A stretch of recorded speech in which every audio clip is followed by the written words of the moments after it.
今日 Rainy 一家去海洋公園玩，啱啱參觀完大熊貓之旅。媽媽，我想帶德德返屋企啊！梗係唔可以啦，佢哋係香港第一對自行繁殖嘅大熊貓龍鳳胎 BB， 係好珍貴噶。你快啲湊 BB 啫，我哋去食飯。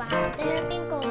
我係大熊貓德德啊！你唔係話你要帶我返屋企咩？係大熊貓德德，你竟然偷走出嚟！我知道香港係美食天堂，有好多小食，咖喱魚蛋加燉仔，我都好想試下。你唔可以食呢啲嘢噶，大熊貓只可以食粥同埋小藍水果。你哋可唔可以帶我遊覽一下香港啊？就係咁，佢哋一齊遊覽咗美麗嘅香港。哇，香港真係好靚啊！Rainy，你快啲醒啦，唔好再發夢啦。德德返咗去啦，原來係發夢。Rainy，德德唔係喺嗰度咯。